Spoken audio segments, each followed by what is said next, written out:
Le schéma tactique est en place, la stratégie a été analysée et est prête à se déployer. Jeff est sur le terrain comme titulaire, nous sommes prêts. Bienvenue dans le podcast Bleu, Blanc, Noir.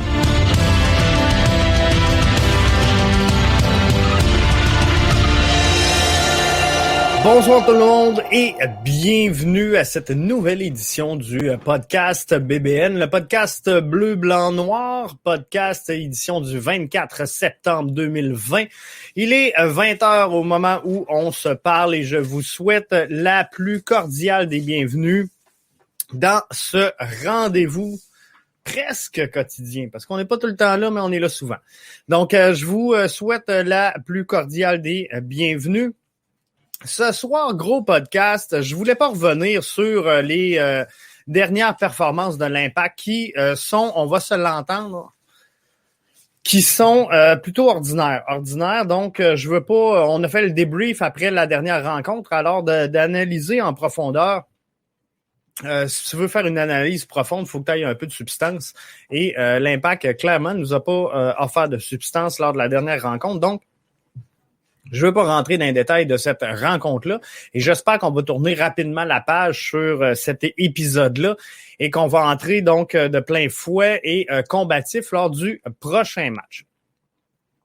L'idée du podcast de ce soir, elle m'est venue aujourd'hui en cours de journée lors d'une discussion avec des collègues où on parlait de l'Impact de Montréal et là je disais l'Impact doit être beaucoup plus compétitif que ça, doit avoir plus de mordant, doit avoir plus de cran. Et là, je le disais, faut être patient, tu sais, l'Impact.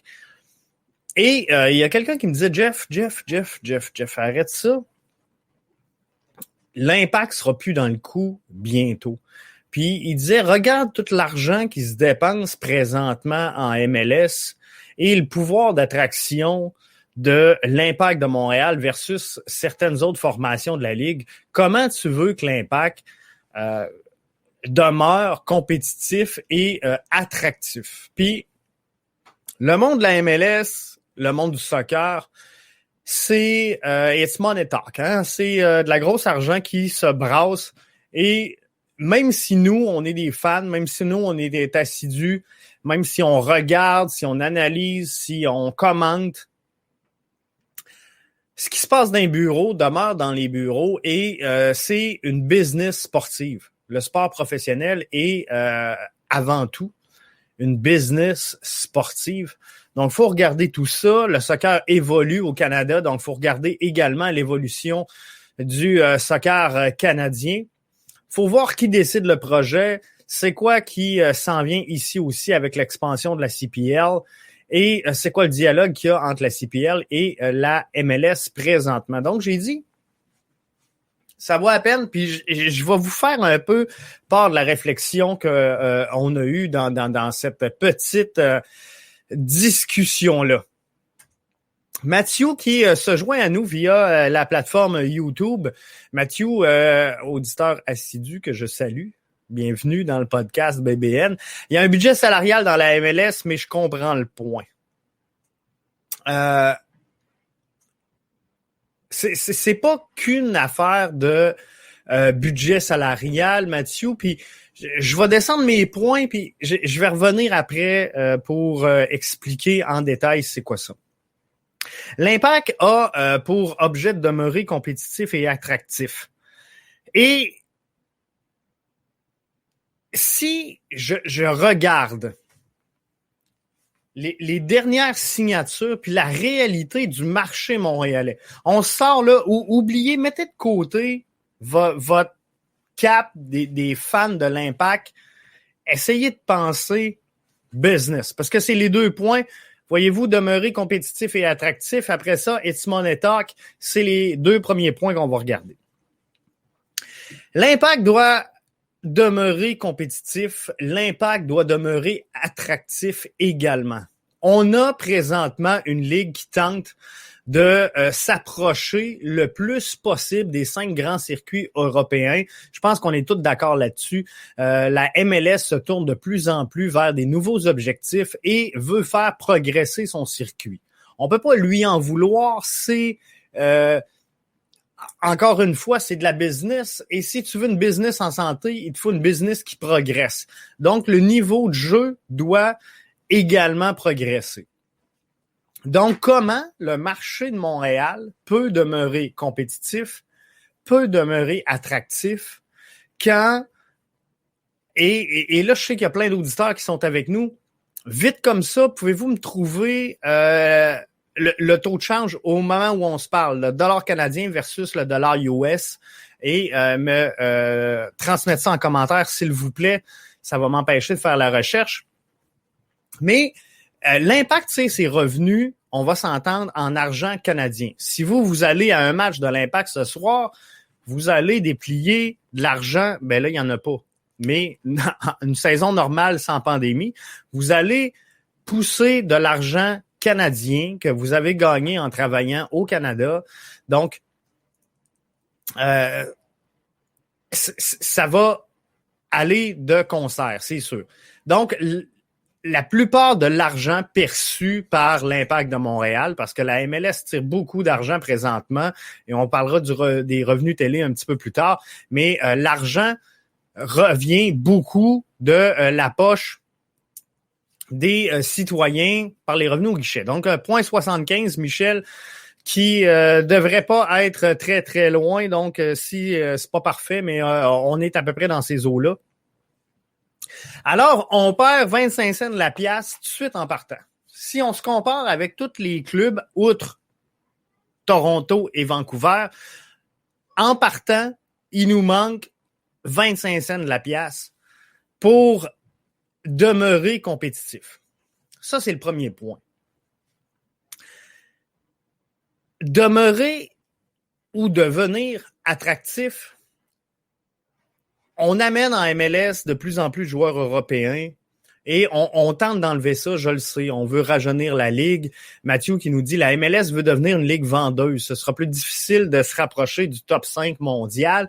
Et c'est peut-être pas une mauvaise chose pour la MLS, mais jusqu'à preuve du contraire, je pense que la MLS jongle un peu avec les deux côtés. Donc oui, elle veut être une ligue vendeuse, mais elle veut également attirer ses grandes vedettes. On sait que Lionel Messi devrait s'amener avec NYCFC. On sait que on va avoir Higuaín du côté de Miami. Bref, il y a plein de gros joueurs année après année, que ce soit les Zlatan, que ce soit les Carlos Vela, David Villa. Tu sais, on a eu plein là proche de nous. On peut parler des Didier Drogba, mais vous êtes un joueur européen, vous voulez vous en venir en MLS, vous avez le choix d'aller jouer à Miami, à LA, à Las Vegas, d'aller jouer dans ces eaux-là, comprenez-vous, dans ces près de ces zones-là, ou de venir jouer en hiver à Montréal, payé en argent canadien, avec un taux de taxation hyper élevé. Bref, difficile pour l'Impact d'être attractif. Et pour le Toronto FC, pour Vancouver, c'est la même chose un peu. C'est pas évident. Pas évident d'être attractif. Et t'es mieux de... Tu sais, là, on a un Thierry Henry qui peut nous amener certains contacts et avoir certaines relations qu'on pourra peut-être à long terme. Il va falloir faire une analyse plus tard, mais qui va pouvoir peut-être porter certains fruits. Mais, somme toute, si moi, demain matin, on m'offre le choix de venir jouer à Miami ou encore à Montréal, je m'interroge pas si longtemps que ça. Sincèrement, je m'interroge pas si longtemps que ça, un coup que je connais la réalité des deux marchés. Alors, si l'Impact ne réussit pas à être compétitif, ne réussit pas à être attractif, qu'est-ce qui va se passer? L'Impact va devenir un club de second niveau. Donc, un club de milieu de classement, de fin de classement, qui va se battre. Il me semble qu'on voit ça dans un autre sport aussi au Québec. Un club qui va tout le temps se battre pour être au milieu puis essayer de rentrer dans une série d'après-saison. Et on va le voir là avec le temps chez l'Impact, mais ça fait un temps. À un moment donné, les gens, tranquillement, pas vite, ils commencent à se lasser de tout ça. Ils se tournent vers d'autres sports. Donc, c'est peut-être ce qui explique en partie l'ascension du soccer dans les dernières années. D'un autre côté, c'est également de la grosse argent qui parle. Je vous disais tantôt que les joueurs, pas les joueurs, mais les gens qui brassent des affaires dans le monde du soccer, c'est une business sportive. On a à la tête de l'Impact de Montréal Joey Saputo et à la tête de Bologne également, donc un Joey Saputo. Et là, je vais être franc, je le sais, j'ai eu des avertissements. Si il y a des gens de l'Impact de Montréal qui nous écoutent, je vous salue. Je vous salue premièrement. Je veux juste être clair dans le podcast là. Donc, c'est le temps d'écouter. Je dois rien à l'Impact de Montréal. J'ai aucun lien avec l'Impact de Montréal et ici, j'ai toute la liberté d'exercer ce que je veux faire et ce que je veux dire. Donc, j'ai pas de partenariat avec l'Impact. J'ai rien. Ce soir, mon objectif n'est pas de vous dire que l'Impact est à vendre. Loin de là. J'ai jamais dit que l'Impact était à vendre. J'ai dit qu'on allait pousser la réflexion à se demander qu'est-ce qui pourrait arriver à l'avenir avec l'Impact. Donc, je vous mets une mise en situation et elle est bien spéculative et elle est hypothétique de ma part. On s'entend là-dessus, c'est ce que je dis. Donc, je me place dans les souliers de Monsieur Joey Saputo. Vous me mettez, je suis un businessman, et vous me dites, je vous fais la réflexion comme ça. Je paye un droit d'entrée en MLS 40 millions. J'y amène l'Impact de Montréal. Quelques années plus tard, je mets la main sur Bologne, donc j'ai 2 formations, 2 clubs qui m'appartiennent. J'ai quand même un peu d'argent et je vois clairement que ça va être difficile. Ça va être difficile de demeurer compétitif, de demeurer attractif dans le marché et dans la réalité du marché montréalais. Et quand je regarde les concessions se vendre en MLS, les expansions, je le sais que les prochains clubs, ils vont se vendre autour de 250 millions. Je le sais que j'ai payé 40 millions. Il y a un profit quand même respectable à faire entre les deux. Advenant que je me dis, moi, j'ai un club qui sera pas compétitif, qui sera pas attractif, mais qui peut être compétitif, là, parce qu'il y a des clubs qui ont pas d'argent, il y a des clubs qui ont pas de super vedettes, mais qui réussissent à être compétitifs, là. Puis je dis pas que l'Impact sont mauvais puis ils vont rester mauvais, mais ça va être difficile. Et là, je pourrais vendre mon club pour peut-être 250 millions alors que j'ai payé une introduction en MLS à peu près 40 millions. Je pourrais garder des parts dans ce club-là. Tu sais, je peux vendre 90% du club, garder un 10%. Et je le sais, il y a un avenir du soccer au Canada et ça va être le prochain point. Donc, je le sais que il se passe quelque chose au Canada présentement et je le sais qu'il y a des jeunes joueurs qui vont être vendus, des jeunes joueurs à fort potentiel qui vont être vendus sur le marché européen. Donc, moi, je me débarrasse de mon club MLS. Je le transfère aux États-Unis. J'en garde 10%, 20%. Et avec le profit que j'ai fait, je me paye un club CPL. CPL, elle va arriver à Montréal. C'est sûr. Elle va arriver au Québec. Ça va être où? Je ne sais pas. Mais j'ai la chance de prendre un club, de le mettre en CPL, de le rendre gagnant, d'avoir les moyens de le faire, d'avoir la capacité de le faire, d'être premier et de posséder 3 clubs. Donc là, j'ai Bologne, j'ai quand même mon club MLS ou une participation à l'intérieur d'un club MLS et j'ai mon club CPL où je le sais qu'il va y avoir une forte demande dans les prochaines années pour les jeunes pépites. Alors là, de prendre des jeunes pépites, alors que je suis en CPL plutôt qu'en MLS, c'est encore bien plus facile pour moi parce que je vais les ramasser plus jeunes, je vais les scouter ici, je vais les prendre là. Mon terrain de jeu est quand même moins large. Alors, ma chance de prendre un jeune joueur canadien, de le recruter tôt, de voir les bonnes choses et chou, de le chipper ailleurs, elle est là, l'argent. L'argent n'est pas sur le gars qui s'achète un hot dog. Elle n'est pas sur le gars qui boit une Bud Light. L'argent, c'est quand tu prends une pépite, que tu la développes un peu puis que tu la vends. C'est là l'enjeu pour tout ça. Pour vendre, c'était pas le bon timing en ce moment avec le prochain contrat télé qui s'en vient. Avec les équipes d'expansion arrivant dans la MLS, les proprios ramassent de l'argent, effectivement. Le timing n'est pas bon en ce moment. Il y a un contrat de télé qui s'en vient. Il y a une Coupe du monde qui s'en vient. Il y a une fusion potentielle dans l'air avec la Liga MX. Faut prendre tout ça en compte, là. Faut prendre tout ça en compte et on va s'en parler encore dans quelques instants. Tout le monde ramasse de l'argent, effectivement. Ça, je te l'enlève pas et ça peut être bon, Mathieu, que tout le monde dépense de l'argent. Donc, It's Money Talk, c'est un business, donc business du soccer. Puis nous autres, on est fans, puis des fois, ça nous fait un peu... ça nous fait pousser des boutons pour rester poli, mais c'est de la business sportive, professionnelle.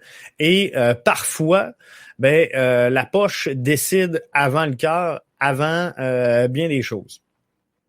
L'avenir du soccer au Canada, je veux revenir sur le commentaire qu'on vient d'avoir de Mathieu. Pour vendre, ce n'est pas le bon timing avec le prochain contrat télé qui s'en vient. Dans l'avenir du soccer au Canada, il y a plein de belles choses qui s'en viennent. Parce que là, on a la Coupe du monde 2026 où il y aura plusieurs yeux qui seront tournés vers l'équipe canadienne, qui devrait faire un retour normalement, absent depuis plusieurs années. Je pense qu'on devrait être bien positionné là, pour laisser une bonne impression en 2026.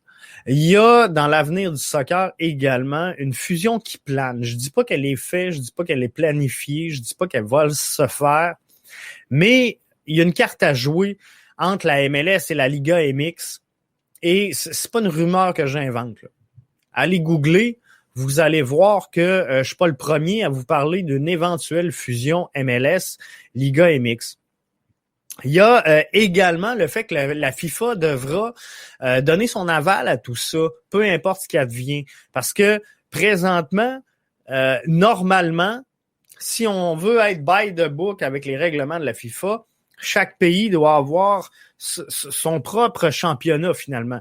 Donc avant la CPL, le Canada n'avait pas. Donc ce qui a ouvert la porte au club canadien pour aller du côté de la MLS. Mais c'est le même problème. Si on fusionne MLS et Mexique, il y a encore une frontière. Donc, il faut garder ce fameux règlement-là. Mais Montréal, présentement, qui trouve difficile d'aller jouer au sud des États-Unis, imaginez, mais qu'on aille à courir le Mexique au grand complet. Comprenez-vous? Et là, encore une fois, j'en reviens au point de tout à l'heure, quand je vous disais, faut demeurer compétitif, faut demeurer attractif également. Donc, comment qu'on fait pour demeurer compétitif si jamais il y a cette fusion-là qui intervient et que là, on ramasse les gros marchés également mexicains qui, là, vont faire exploser la MLS, qui vont faire exploser, oui, la valeur des concessions, mais également les besoins en investissement pour se garder sur le follow spot, pour se garder dans le front de cette compétition-là et éventuellement être compétitif. Ça en revient toujours à ça, à être compétitif. Donc, dans tout ça, il y a plein de choses qui s'en viennent. Il y a la CPL qui se développe. La CPL qui n'est pas présentement instaurée au Québec.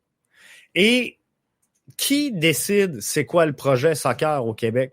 Parce qu'il y en a plein aujourd'hui, lorsque j'ai tweeté le sujet du podcast de ce soir, il y en a plusieurs qui m'ont dit, moi, l'Impact, c'est terminé si elle s'en va en CPL. Fine. Mais avoir l'Impact présentement, qui était exclu des 3-4 dernières années des séries, de voir l'Impact présentement qui cherche, qui s'en va dans la bonne direction, là, je le rappelle, mais présentement, c'est pas tout à fait ça. De savoir qu'au cours des prochaines années, faudra investir beaucoup d'argent donc pour attirer des joueurs. Faudra également investir un peu sur le stade.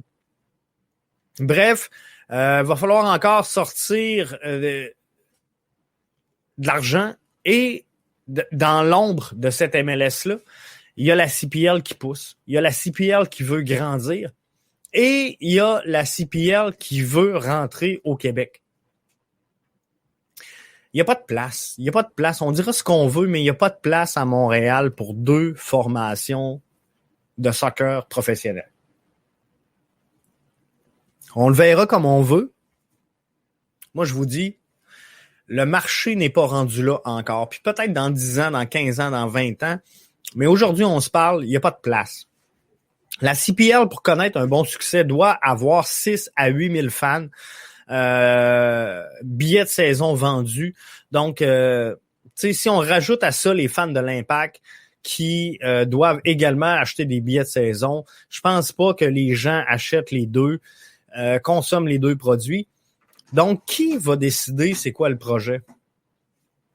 Entre un Impact qui manque les séries coup sur coup, un Impact qui est en milieu de peloton, un Impact qui nous donne des performances comme ça, et un club CPL où les gens ont mis l'argent, mais que le plafond fait que on est capable de bien vivre avec ce club-là et d'être on the top, combatif et se battre en CPL pour les premiers rangs. Donc, entre une équipe, je vous pose la question, puis soyez francs, là. Vous avez le choix à soir d'aller voir un Impact qui joue contre les Quakes, qui ont perdu 7-0, 6-0, 5-0 dans les 3 derniers matchs, qui s'en vont nulle part. Tu as le choix entre ça au Stade Saputo ou un match CPL, alors que tu vas avoir un affrontement première position contre la deuxième, duel, match de 6 points comme on appelle, pour qui va prendre la tête du classement. Quel match tu vas voir? Quel match tu vas voir? Donc, qui décide c'est quoi le projet? C'est le fan. C'est le gars de soccer. Mais c'est difficile, par contre, je dois vous l'avouer, c'est difficile de faire vivre un projet quand tu as connu plus gros. Donc, si, par exemple, on aurait eu à Montréal juste la PLSQ, puis que là, on arrive avec la CPL, c'est beaucoup plus facile que de dire on a eu la MLS, on s'en va à CPL. Les Nordiques de Québec ont quitté pour aller à Denver, je vous apprends rien. On a essayé les Rafales, on a essayé les Citadelles, il n'y a rien qui a fait. Parce que les gens avaient goûté à la Ligue nationale et ça peut faire mal. Donc ça, là-dessus, c'est là. Si j'avais un bémol à mettre sur le projet de la CPL, et c'est pourquoi j'ai longtemps défendu et je défends encore aujourd'hui que la CPL, sa place, c'est dans la région de Québec. Mais il faudra voir. Mais chose sûre, il y a une expansion de la CPL qui s'en vient. La CPL va s'implanter coûte que coûte au Québec et ce sera à terme Montréal et Québec. Et là, il y en a plein qui me disent, Jeff, l'Impact n'appartient pas à Joey Saputo, mais à la MLS. Donc, de s'en aller en CPL, tu perds le nom, tu perds les joueurs, tu perds tout au complet. Je suis d'accord avec vous. Mais l'expansion de la CPL va arriver et tranquillement, pas vite, il n'y aura pas le choix d'avoir l'instauration d'un dialogue entre la CPL et la MLS pour plein de raisons.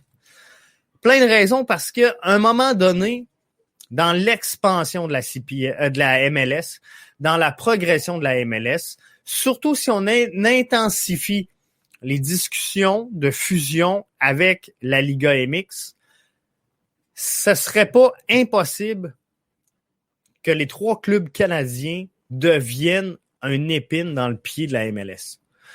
Et à partir du moment, et là tout le monde dit, la MLS, ils vont peut-être négocier avec la CPL, mais ça va tellement leur coûter cher. Mais attendez, la journée où que la CPL va aller voir Don Garber et dire, regarde, ici, là, ça c'est ton projet, ça c'est ton projet, ça c'est ton projet. Ici, ton problème, c'est les 3 clubs canadiens. Là, c'est les 3 clubs canadiens. Là, c'est les 3 clubs canadiens. Tu négocies une entente de télé qui va te rapporter des droits super importants. Tu es obligé d'en renégocier un au Québec parce que ça parle en français. Ça peut te nuire. Tu veux te fusionner avec la Liga MX, mais ça ne lui tente pas de partir du fond du Mexique à monter au bout de la Colombie-Britannique. Ça ne lui tente pas de partir de la côte ouest mexicaine, monter dans l'est à Montréal. Je pourrais peut-être te débarrasser de tes clubs. Bref, dialogue à un moment donné, il va aller dans les deux sens, puis le gros bout du bâton ne restera pas nécessairement au sein de la MLS. Les équipes riches voudraient dépenser davantage, mais ce sont les équipes pauvres qui ne veulent pas. Donc, voyez-vous, déjà là, il y a un écart entre les marchés. On le voit très bien, là. Puis, on dira ce qu'on veut, là. Mais si demain matin, Cristiano Ronaldo dit « Moi, je fais comme Lionel Messi, puis je m'en vais signer peut-être en MLS éventuellement. » Lionel Messi va venir pas par goût peut-être, là, mais par nécessité vu son nouveau contrat. Mais peu importe. Finalement, Lionel Messi restera au Barça, tu sais. Mais mettons que Cristiano Ronaldo dit « Je vais en MLS ». C'est quoi les chances que si on lui demande de nous dresser une liste des clubs, c'est quoi les chances que Montréal sorte en premier? Tu sais, Montréal qui a quand même pas de réalisation tant que ça au niveau du championnat MLS. Montréal qui vit en hiver 6 mois par année, qui est pogné avec des taxes, qui est pogné avec, tu sais, plein de réalités économiques différentes des États-Unis, de jouer avec ton argent canadien, là, tu vas jouer aux États-Unis, il faut que tu payes en argent US, là, tu retournes chez vous en vacances en rechangeant en euros, bref, beaucoup plus facile d'aller là-bas. Et les équipes riches, à un moment donné, ils vont cette année, comprenez-vous? Eux autres, ils veulent expansionner, ils veulent exploser, ils veulent grandir. Et là, ça devient un frein, ces petits marchés-là. Puis je parle pas juste des clubs canadiens, parce qu'il y a aussi des clubs américains qui font partie de ce que j'appelle les petits marchés. La CPL va augmenter de niveau en qualité et en infrastructure, c'est définitif. Et si jamais on parle de prendre en charge les clubs canadiens, la CPL devra nécessairement faire 2 divisions parce que ça ne tiendra pas debout. Et il va falloir qu'il y ait donc des équipes de tête en première division qui auront un budget différent des équipes de deuxième division. Ça va de soi. Selon moi, il y a de la place pour 2 équipes dans la région de Montréal. Le prix des billets n'est pas pareil pour les 2 produits. C'est sûr, Mathieu, là-dessus, je te rejoins. Mais par contre, on s'adresse au même public. Tu sais, on va être franc, là. On s'adresse au même public et le prix des billets sera pas le même, effectivement. Donc, peut-être qu'il y en a qui vont pas à l'Impact parce qu'ils n'ont pas les moyens d'aller à l'Impact et qui auront peut-être plus de moyens d'aller en CPL ou, à tout le moins, d'y aller sur une base plus régulière. Donc, au lieu d'aller, par exemple, à un match de l'Impact, ils vont peut-être aller à 2 ou 3 de la CPL. Mais, tu sais, l'écart n'est quand même pas si grand que ça entre les deux. Quand même. Mais par contre, celui qui ira, moi ce que je veux dire, c'est que celui qui va aller en CPL, ben il ira pas le même soir au Stade Saputo, comprenez-vous? Donc si on a 2 matchs prévus le samedi,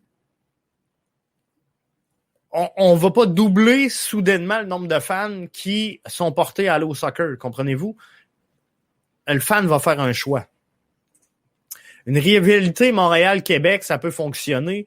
Et c'est là que je vous dis, dans une réalité où l'Impact n'est pas en mesure d'atteindre le sommet, vous le savez, au Québec, on est comme ça, là. Au Québec, là, on veut un club qui gagne. On veut un club de premier plan. Et on a tellement de la misère dans les autres sports à en avoir un que si on peut s'accrocher à un club gagnant au niveau du soccer, on va le faire. Et si on a, en plus de ça, une rivalité Montréal-Québec, mais ce soir, là, moi, personnellement, tu me dis, Jeff, tu as le choix entre Montréal face au Dynamo de Houston ou encore Montréal-Québec qui se bat encore une fois pour le sommet de la CPL. Le choix est facile à faire. Moi, je vais aller voir le duel Montréal-Québec. Puis, je pense que la foire va pogner dans la foule. Il va y avoir de l'ambiance. Ça va être malade. Mais c'est mon choix. C'est mon choix. C'est peut-être pas le vôtre. C'est le mien. Yapi Mamba, que je tiens à saluer, qui est avec nous sur Twitter, Periscope. J'ai eu des bonnes discussions sur Twitter un petit peu plus tôt dans la journée. Alors, bienvenue. Je pense que c'est la première fois donc que vous entrez donc en communication directe sur le podcast. Donc, c'est le fun. Fun d'avoir des nouveaux comme ça. Le problème aussi, où va-t-on mettre le club à l'intérieur de la ville et dans quel stade? Ça devient la problématique qui est récurrente présentement au niveau de la CPL. Il faut installer ce club-là. Si on l'a à Montréal, ça devient difficile, effectivement, de le faire jouer. Donc, moi, je pense que ça va passer par les banlieues. Est-ce que c'est un club qui va aller s'installer du côté de Laval? Est-ce que c'est un club qui va aller s'installer du côté de Blainville? C'est pour ça que je dis que c'est difficile d'instaurer également. Il y a cette réalité-là au niveau de l'urbanisme qui fait en sorte que ça va être difficile de mettre le club à l'intérieur de Montréal. Donc, il faudra voir c'est quoi la réalité également. À Québec, on n'a pas ce problème-là. À Québec, il y a 3 belles places présentement, puis je continue de suivre le dossier de la CPL avec vous autres pour la région de Québec, mais on a 3 spots. Il y a le centre sportif présentement qui est du côté de Beauport, le centre Marc-Simoneau, qui ferait une excellente place. On a aux abords du PEPS de l'Université Laval qui pourrait être une bonne place également. Et dans le secteur un petit peu plus Saint-Augustin où ce qu'on a construit le IKEA, il y aurait également une belle place. Donc, Québec, il y a encore de la place. Montréal, c'est un petit peu plus difficile, mais on pourrait très certainement s'accommoder. Et est-ce que l'Impact de Montréal pourrait être ouvert à un partage de certaines installations à certains moments?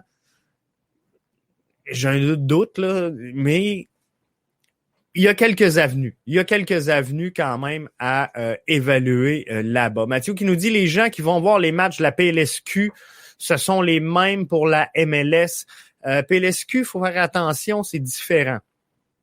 Parce que PLSQ, on n'est pas encore professionnel et c'est quand même assez jeune normalement, PLSQ, malgré tout.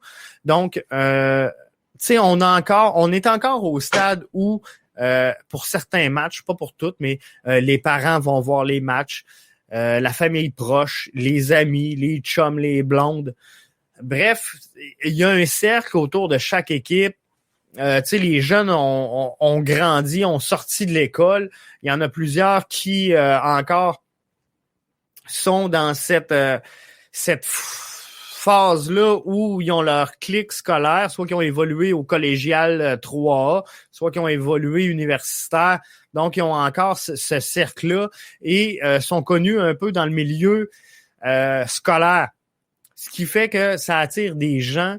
Et c'est donc différent pour la PLSQ et la MLS.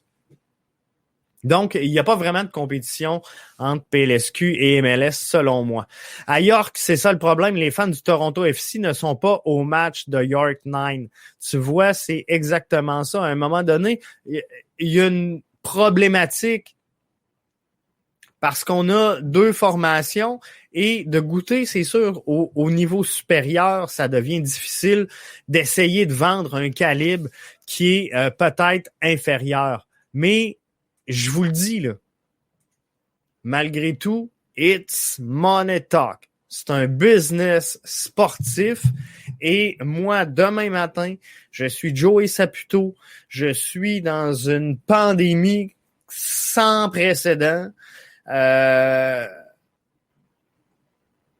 J'ai la chance de faire fructifier un investissement que j'ai pris à plus ou moins 40 millions, que je vais revendre plus ou moins 200 millions pour aller investir peut-être un 12 millions dans l'introduction d'un club de la CPL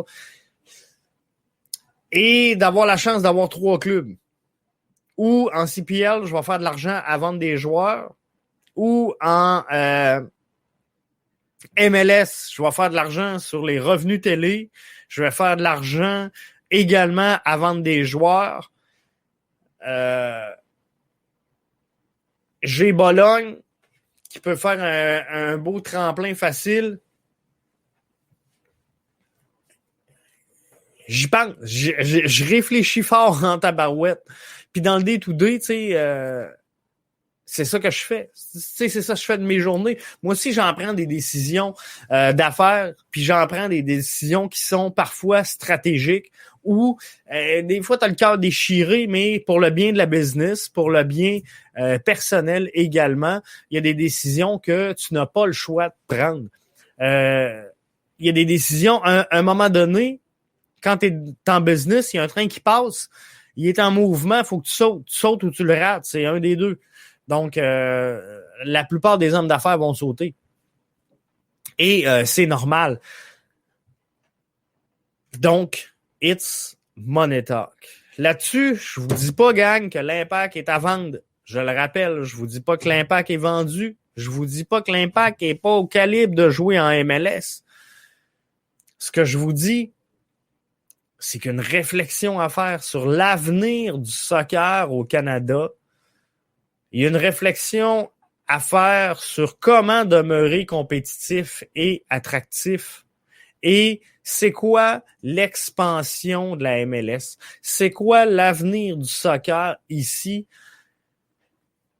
Ça en fait beaucoup. Et en une quarantaine de minutes, ça devient difficile de faire le tour de cette question-là. Mais je suis content d'avoir eu cette discussion-là avec vous ce soir. Gênez-vous pas de nous laisser des messages, des mots, des commentaires. Merci à tous ceux et celles qui ont participé au podcast, à tous ceux qui ont réagi également tout au long de la journée.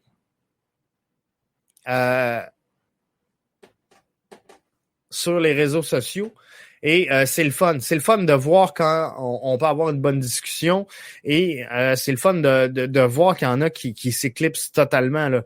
Je regarde Marc-André, par exemple, qui nous dit, donc si je comprends bien votre raisonnement, l'Impact en CPL et le Canadien en East Coast parce qu'on n'aspire pas aux grands honneurs, c'est une mentalité de loser. Clairement, Marc-André, tu devrais écouter le podcast. C'est vraiment pas ce qu'on a fait comme commentaire et ce qu'on a dit. Donc, ça n'a rien à voir avec le fait que présentement, l'Impact ne connaît pas de succès. Je le rappelle, ça n'a rien à voir. Et l'Impact, je vous le dis, puis je tiens mon point là-dessus. L'Impact s'en va dans la bonne direction. Faut être patient. Il faut juste pas trop remanier. Et quand je vois aujourd'hui passer des commentaires, des suggestions sur ce qu'on fait, puis comment on remanie l'effectif, moi, à un moment donné, on me perd. Parce que moi, je pense qu'il faut que à un moment donné, tu mettes ton point, tu traces une ligne, puis tu dis c'est par là qu'on s'en va. Mais là, avec toute la réalité de l'Impact aujourd'hui, quand les questions qui ressortent, c'est est-ce qu'on change de gardien de but à l'autre match? est-ce que on devrait rentrer Rod Fanny à la place de Karifa Yao? J'ai de la misère. Faut que tes meilleurs éléments soient tes meilleurs éléments.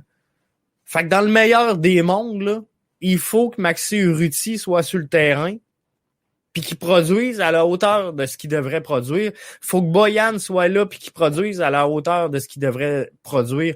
Faut que Camacho soit ton meilleur relayeur dans ta charnière centrale. Donc, demandez-moi pas si le gars en début de carrière ou le gars en fin de carrière devrait être là à la place de celui qui devrait être là. Comprenez-vous? Le but, c'est de mettre le bon joueur là et que ça marche. C'est ça qu'il faut trouver chez l'Impact de Montréal et on est en train de le faire. Donc, arrêtons de tout chambouler, puis on revoit le schéma tactique, puis on change ci, puis on change ça. L'Impact a juste besoin de marquer des buts, un de plus que l'adversaire, si possible. Donc, le problème n'est pas devant le filet. Tu sais, oui, il y a un problème présentement en défensive parce que là, on a sorti Camacho, qui était quand même, malgré tout, un bon élément, qu'on le veuille ou non, puis on une attitude de marde, fait des erreurs de marde, mais c'est le meilleur élément que tu as présentement à cette position-là, puis tu es lié de même parce que tu n'as pas d'autre choix. Donc, Camacho, qu'est-ce qu'on fait? Ben, on le rentre dans le line-up parce que c'est ton meilleur élément à cette position-là présentement.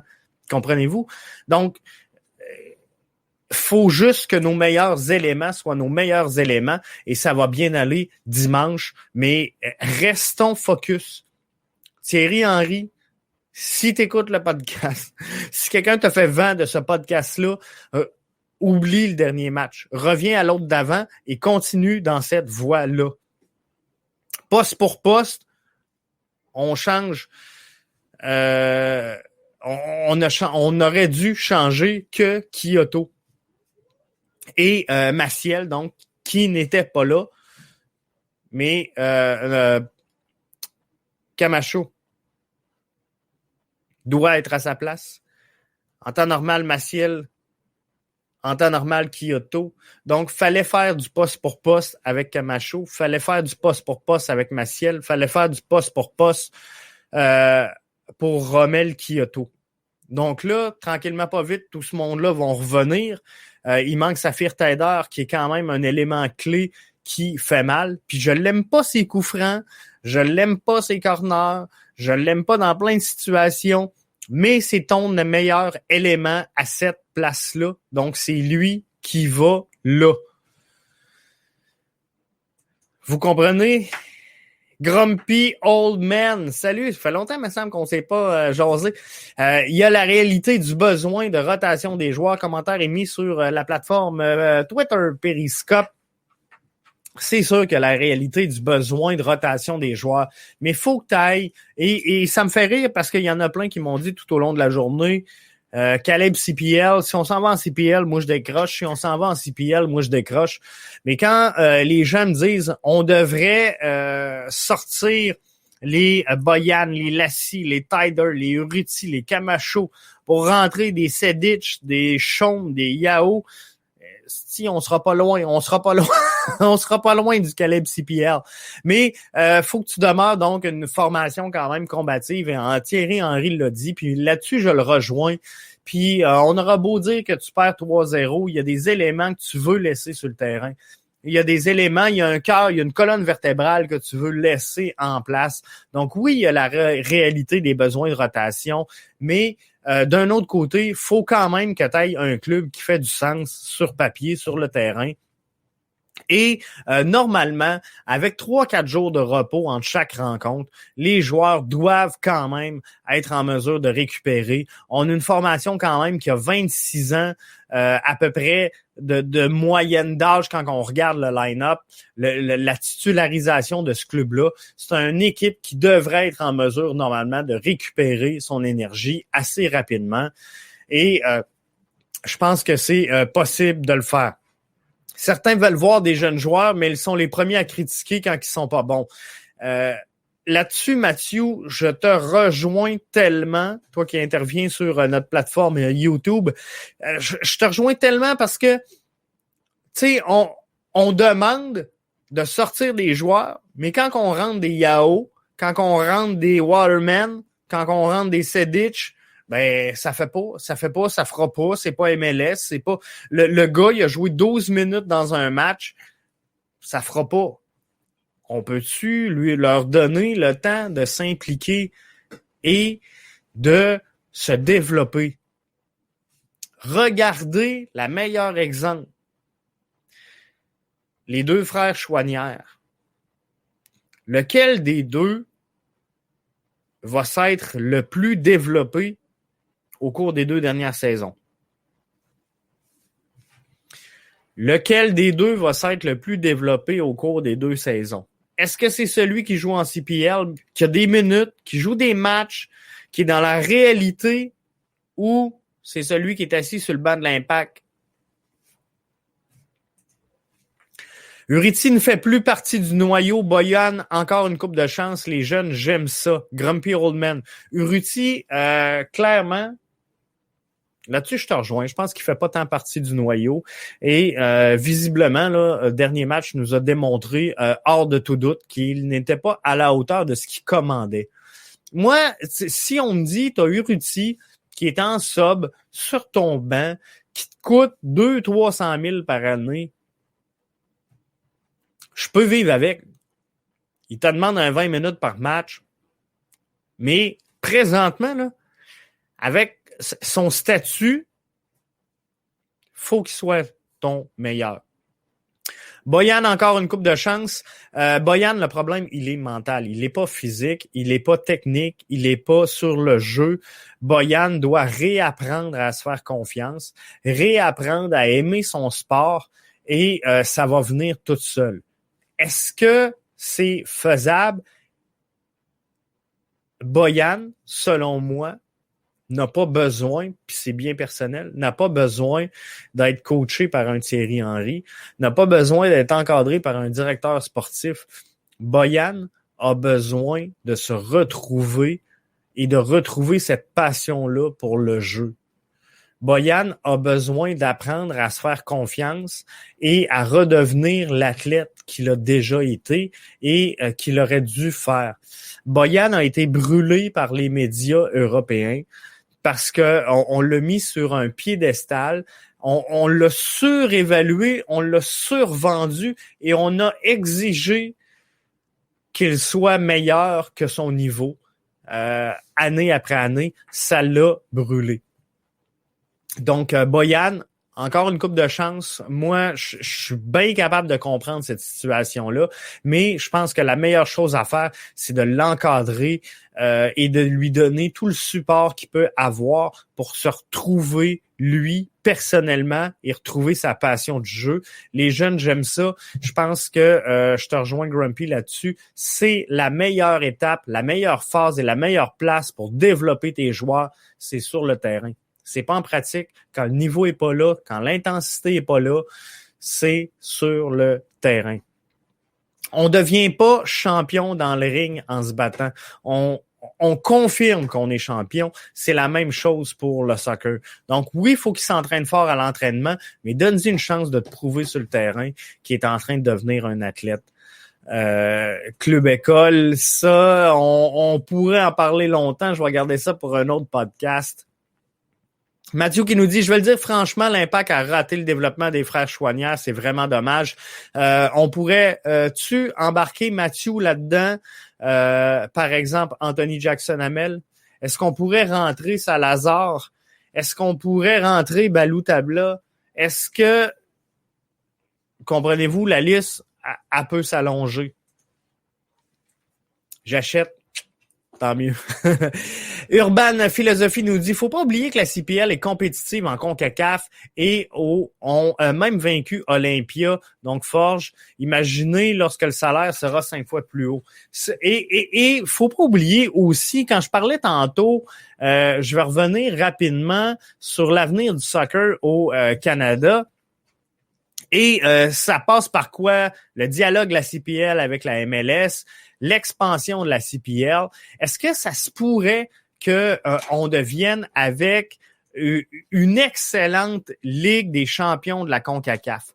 Est-ce qu'on peut avoir des clubs en CPL qui vont peut-être jouer sur 2 divisions, mais on va avoir des clubs qui vont exceller, qui vont aller se battre en Ligue des champions, soit contre la MLS, la Liga MX ou la fusion des deux.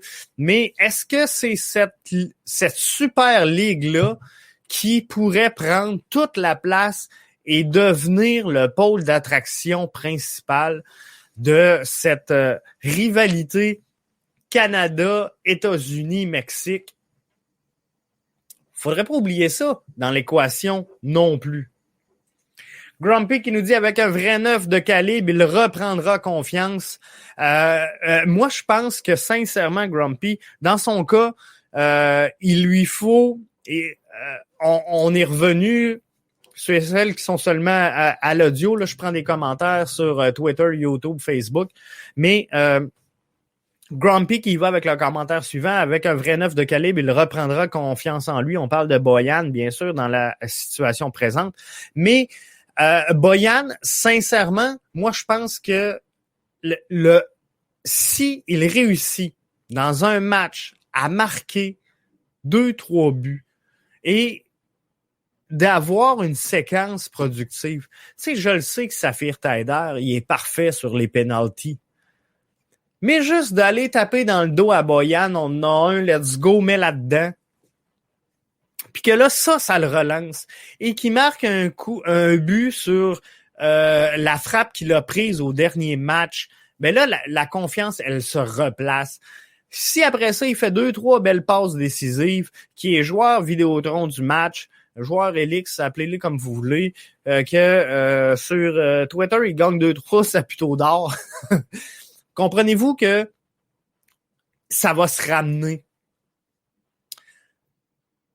Urban nous dit il y a beaucoup de sceptiques envers la CPL qui n'ont jamais regardé le produit aussi. Il y a des belles... On va revenir sur la CPL dans un autre podcast. Mais il y a des belles choses en CPL. Il y a des belles choses en CPL. Il y a des bons clubs, il y a des bonnes formations, il y a des bons jeunes. Et effectivement, des fois, j'ai écouté dans le tournoi des Highland Games des matchs plus intéressants que j'en ai vu certains en MLS, je vous le garantis. Toute la liste. Mathieu qui dit bon point à Urban. Jaudoin, 7 Jaudoin. La CPL est condamnée à être une ligue de seconde ordre pendant que la MLS continue de grandir. Jaudoin, là-dessus, je te rejoins pour le moment. Et je pense que la CPL possède dans ses cartons un excellent plan au niveau médiatique avec One Soccer, Mediapro. Mais ça leur donne plus ou moins de visibilité. Et si la CPL pouvait réussir à convaincre, on va le dire comme ça, la télé d'État ou d'avoir un partenariat qui ferait en sorte que la télé d'État, Radio-Canada, donc, présenterait certains matchs dans certains marchés. Je pense que ça aiderait les gens à s'accrocher à ça. Comprenez-vous? Des fois, du côté de Radio-Canada, on a du football universitaire, on a des finales à RSEQ, peu importe le sport. Et je pense sincèrement que c'est un peu le rôle de cette société d'État-là, de faire la promotion également de nos sports. Et là-dessus, je pense que ça les aiderait parce que c'est pas tout le monde qui est abonné à One Soccer, qui va aller chercher l'application et qui est à l'aise à écouter le match, soit sur un téléphone, soit sur la tablette.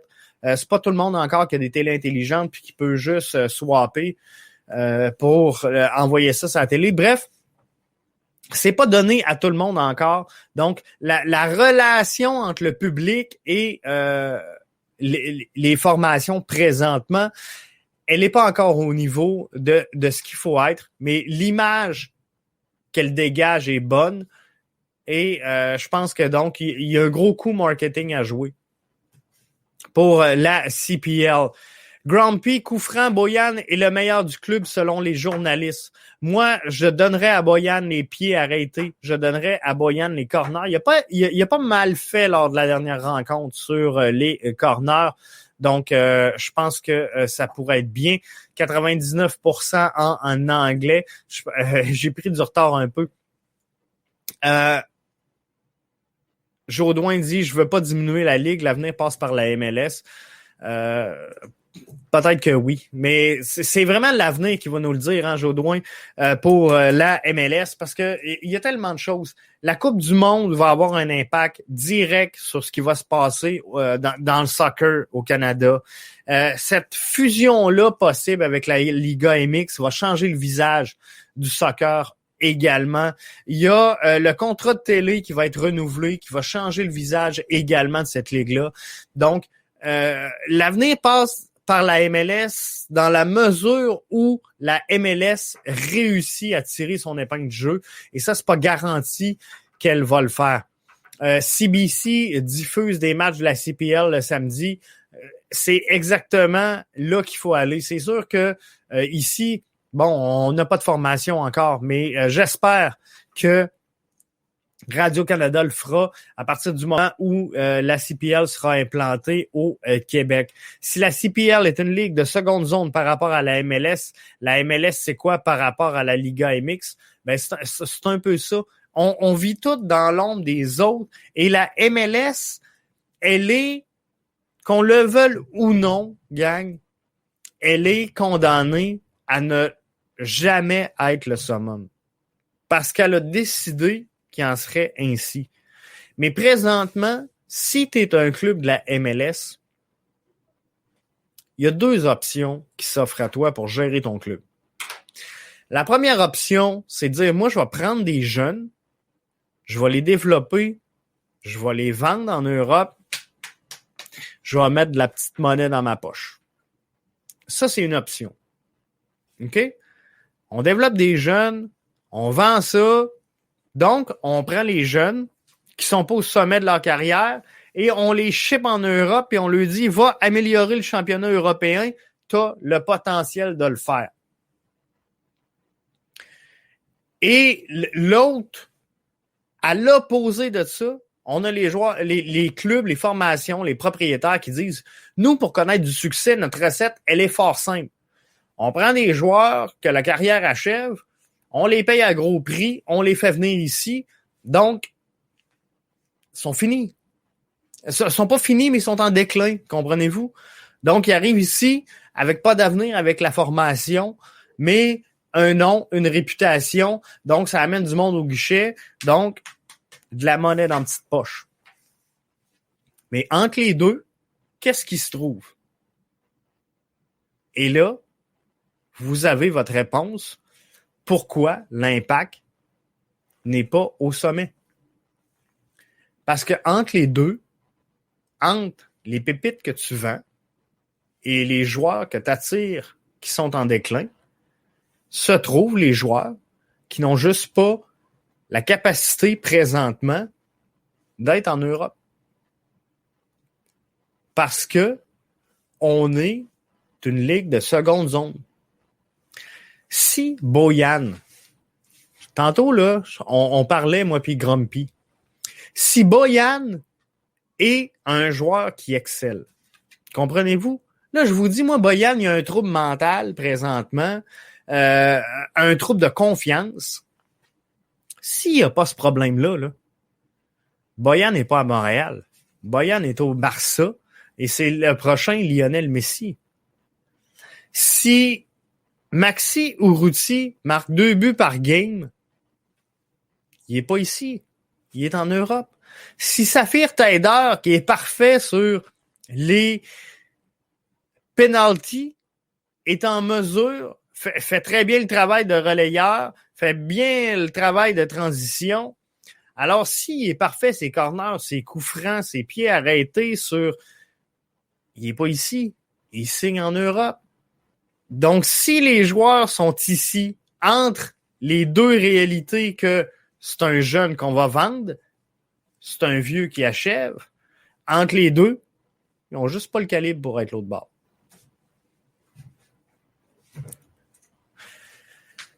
Excellent point. Le soccer n'est pas comme les autres ligues nord-américaines. Une D1 est une D1, point final. C'est un peu ça. Montréal est une grande ville et un marché très intéressant pour la MLS. Moi, je pense que Montréal est une très grande ville, effectivement. Est-ce qu'elle est un marché intéressant pour la MLS? C'est clair. Si tu veux être implanté au Canada, le marché est intéressant. Par contre, qu'est-ce que l'avantage que Montréal possède qu'aucune autre équipe de la MLS ne possède pas? Je ne sais pas. Est-ce que Jeff va proposer ses services à One Soccer pour la diffusion en français? Ça me ferait grand plaisir de le faire. Et bientôt, on va vous présenter... Non, je vous dis pas ça. Jodoin, cette tendance de prendre un vieux joueur fini en MLS, c'est une tendance qui est en baisse.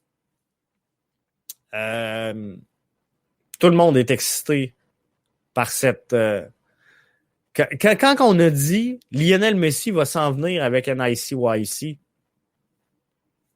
tout le monde est excité. Quand Zlatan s'est amené, tout le monde est excité. Higuaín arrive, tout le monde est excité. On aurait dû avoir Bale, tout le monde est excité. Je ne sais pas si c'est une tendance qui est en baisse, sincèrement. Et je serais pas prêt à parier là-dessus. Urban Philosophie nous dit, effectivement, l'Impact ne développe pas et n'attire pas les jeunes joueurs de premier plan. Tu peux pas réussir en MLS comme ça. Il y a une job de scouting, il y a une job de développement, il y a une job d'académie. Je pense que, sincèrement, Urban, là-dessus, l'Impact est en train de mettre en place certaines bonnes choses, ont mis en place des changements qu'on verra pas du jour au lendemain.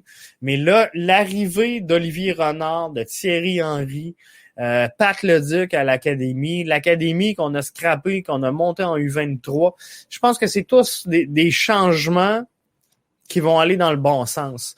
Et quand on parle de joueurs de premier plan, quand je vois des Binks, quand je vois des Broguillard, quand je vois des Mustafa Kiza qui s'en viennent, on s'en va dans le bon sens. C'est pas parfait, on s'en va dans la bonne direction.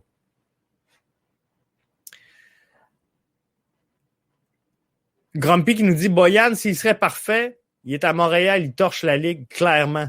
Là-dessus, là, je te rejoins tellement, Grumpy. Si Boyan est parfait, il torche la Ligue. C'est le joueur par excellence du circuit. Mais par contre, si Boyan est parfait, je vous le dis, je vous le garantis, si Boyan est parfait, il n'y a aucun intérêt à jouer à Montréal. Pourquoi Boyan est à Montréal? Pour quelle raison? Boyan est à Montréal pour fuir. On va le dire comme il faut, vendez-moi des voyelles. Boyan est à Montréal pour fuir la pression médiatique qui est étouffante, qui est étranglante du côté européen.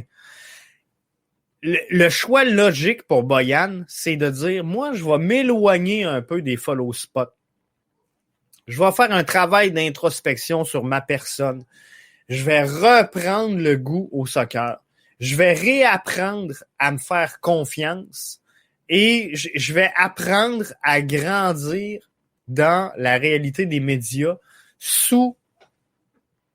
pas sous, mais loin des projecteurs. Donc, Boyan, ce qu'il voulait, la raison pourquoi il est à Montréal, c'est que là, les follow spots dessus, là, c'était trop intense pour lui. Il a décidé de fuir les follow spots pour réapprendre à aimer ça. Et il y a eu beaucoup de changements dans la carrière de Boyan suite à son passage au Barça. Puis on a dit, on va essayer. Ça marchait pas. Donc, il faut qu'il s'éloigne de cette pression-là et de venir à Montréal. Le pari était beau pour l'Impact. Le pari était bien pour l'Impact de Montréal de l'amener et c'est un pile ou face, OK? Tu sais pas comment le joueur va réagir. Et Thierry Henry disait cette semaine, tu sais, on peut pas, comment il dit ça, coacher une réaction. C'est un peu ça dans le cas de Boyan. Tu sais, t'as pas besoin d'y montrer à jouer, là. Il sait comment jouer. T'as pas besoin de lui montrer et lui dire quoi faire. Il sait exactement quoi faire. C'est entre les deux oreilles qu'il faut que tout ça se place. Et si je regarde Bojan, je vais essayer de le trouver. 30 ans. Grumpy qui me demandait quel âge avait Bojan. Donc, il a 30 ans. Et, tu sais, je regarde là l'application que j'utilise pour suivre toutes les statistiques dans les matchs et vous faire les comptes rendus avec les zones de jeu et tout ça. Point faible pour Bojan. Aucune faiblesse exceptionnelle. Joueur est bon. Joueur est capable. Faut juste qu'il réapprenne à se faire confiance. Mais la journée où tout va bien, il n'est pas ici. Tu sais, le joueur passe de Barcelone B à Barcelone. On le vend comme le prochain Lionel Messi. Et là, ça part en couille.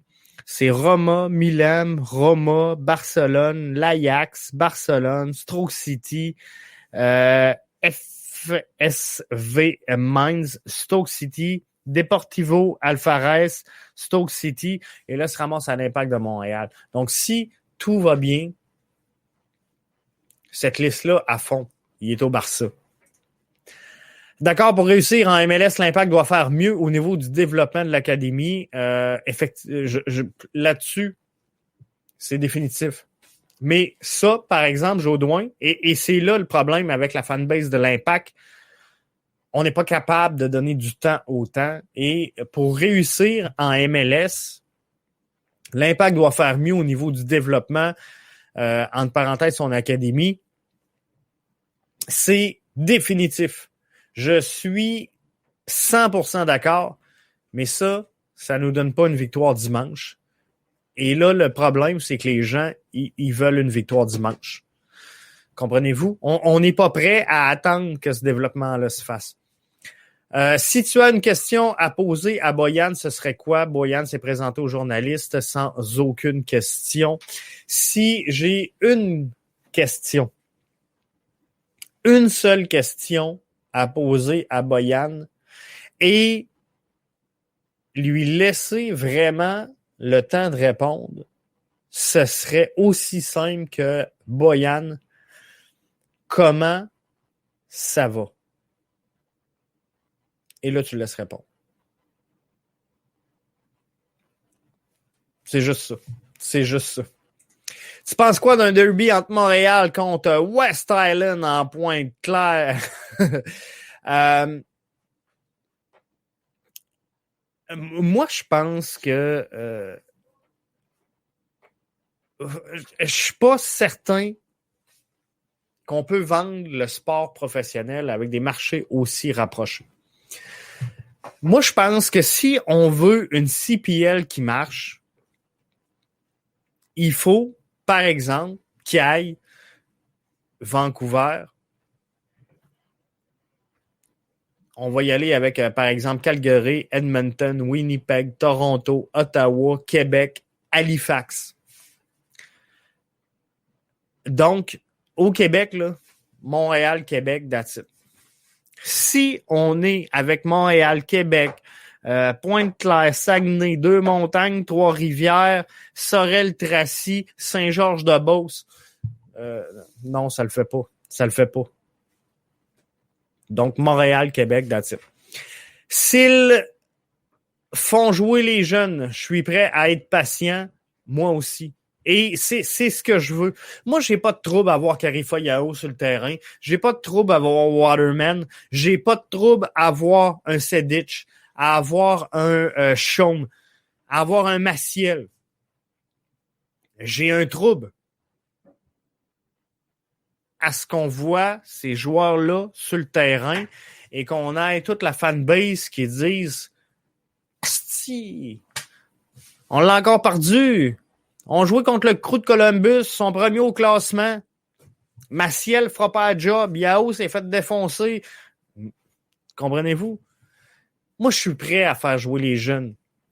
J'ai pas de trouble avec ça. Mais il faut que les gens acceptent. Tu comprends? Puis là, on disait, il y a quelques matchs, tu sais, le fanbase est très, très, très impatient. On disait, il y a quelques matchs, il faut que l'Impact fasse tourner son banc. Je regarde le dernier match. Là. On n'a pas Camacho, on n'a pas Kyoto, on n'a pas Taider. Tu joues à 10 joueurs si tu enlèves ton gardien. Là, tu perds 3 éléments qui sont tout le temps sur le terrain.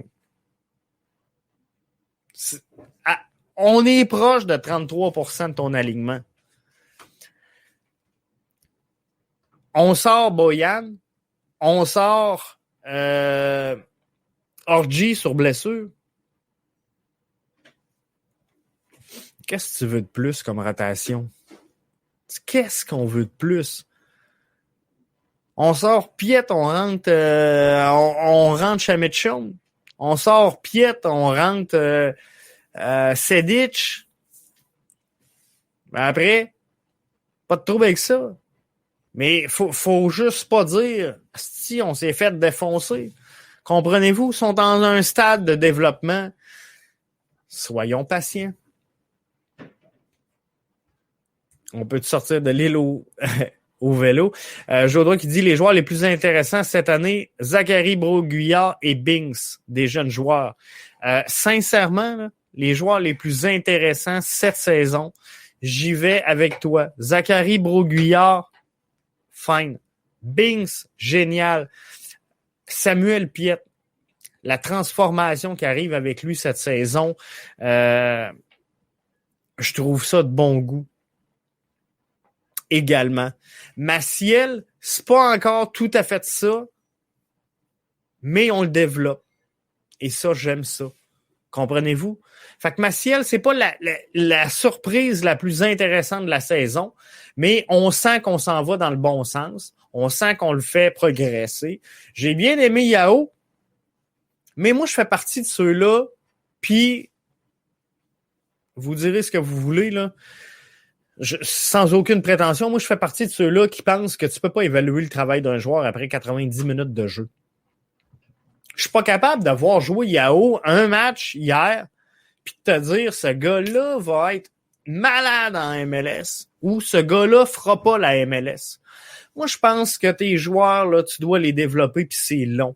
Et c'est pour ça que j'ai refusé cette semaine de faire un bilan de mi-saison parce qu'il y a tellement de transformations chez l'Impact cette année que tu peux pas, après 12 matchs, t'asseoir, analyser puis dire l'Impact, ils l'ont ou ils l'ont pas. C'est ridicule de le faire. Les jeunes joueurs doivent entourer de vétérans sur le terrain. L'entraîneur ne peut pas les faire jouer sans aide. Et là, Mathieu, je reviens au rôle de... on a défoncé un peu. Hein. Normalement, j'étais avec vous 30 minutes. Là, ça fait 1h15.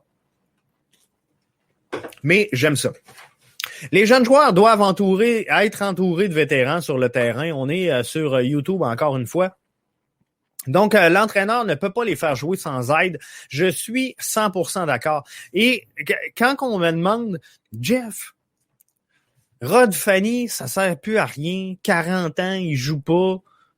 Non, sa job, là, à Rod Fanny, pour moi, à mes yeux, là, elle est exactement sur le commentaire de Mathieu. La job de Rod Fanny, c'est d'expliquer à Waterman comment prendre sa place. C'est d'expliquer à Yao comment prendre sa place. C'est de dire à Karifa Yao, toi, là, t'es le prochain Rod Fanny de cet alignement-là. Là. Voici comment tu dois jouer. Ça, c'est un truc, ça, c'est un conseil. Fais ci, fais ça, sors là, parle à tel joueur. Lui, tu peux le déconcentrer. Lui, tu sais, si tu veux rentrer dans sa tête un truc de vieux métier, comprenez-vous, c'est exactement ça. Donc, les joueurs, là, les vétérans sur le terrain doivent aider nos jeunes joueurs. Maciel, c'est une pierre à polir. Je te rejoins. 4-5 matchs de suite. Effectivement. Là, je pense qu'après 4-5 matchs, Grumpy, ça te donne quand même un peu de data. Si tu veux faire l'évaluation de quelqu'un, puis je ne sais pas dans votre situation professionnelle, si vous êtes employé, employeur, leader à quelque part dans le milieu de l'échelon, là. Mais demain matin, là, vous embauchez, vous faites un embauche, là. Et tu sais, moi, j'en ai un aujourd'hui, là, au bureau, là. Commençait, c'est sa première journée. Bien satisfait de mon nouvel employé qui est rentré aujourd'hui. Puis j'en parlais avec lui ce soir pour voir comment il se sent, comment il a trouvé ça, puis comment que l'intégration avec l'équipe. Mais à soir, là, je suis pas capable de te dire s'il va être bon. Je suis pas capable de te dire s'il va être mauvais. Je suis pas capable de te dire dans 1 an, dans 2 ans, dans 3 ans, ça va-tu être mon leader.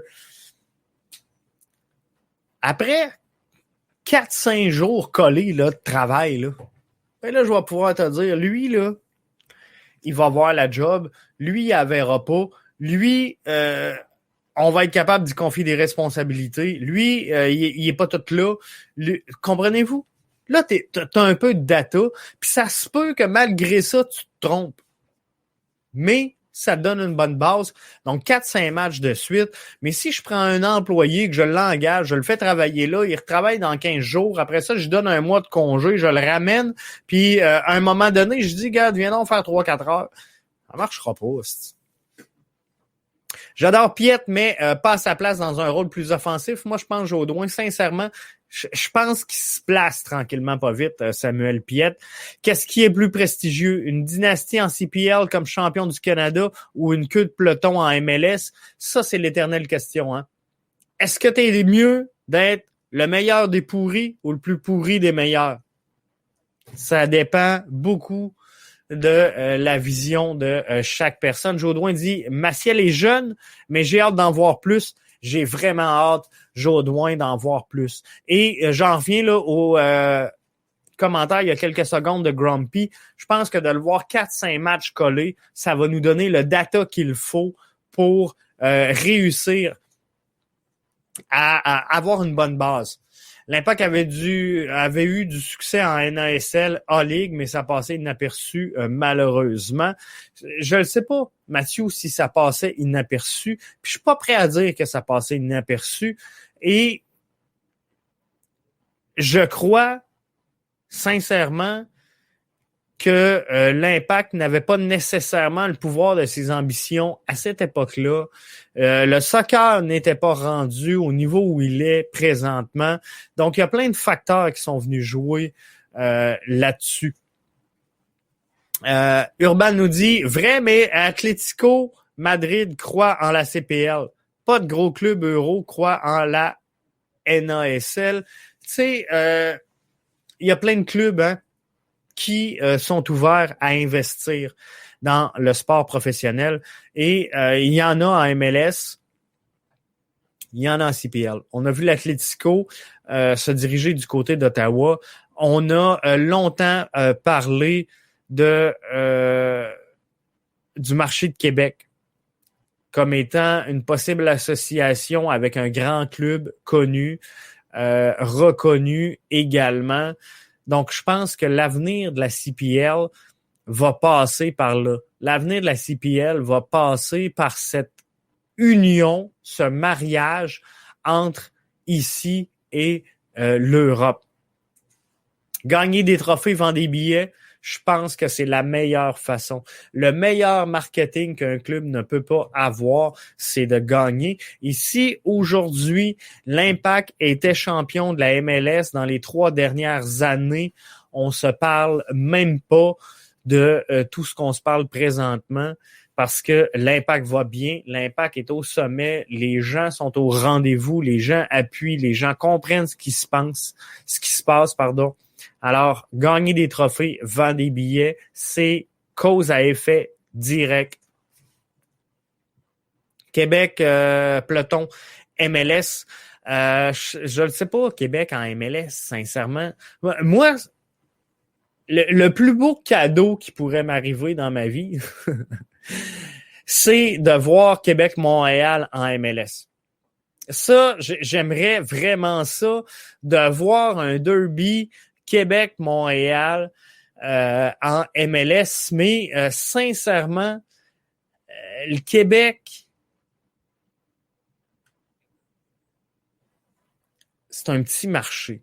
Mais Québec pourrait rivaliser, ça serait wow. Mais je pense que si on veut une rivalité, c'est ça le message de Crombie. Québec a queue de peloton en MLS, mais ça serait donc plus CPL. C'est en gagnant des trophées en A-League que l'Impact a agrandi son fanbase. C'est exactement... la réussite dans la vie, que ce soit dans le sport, dans votre vie personnelle, dans votre vie professionnelle, la réussite fait foi de tout. Parce que la réussite, elle bâtit cette confiance-là.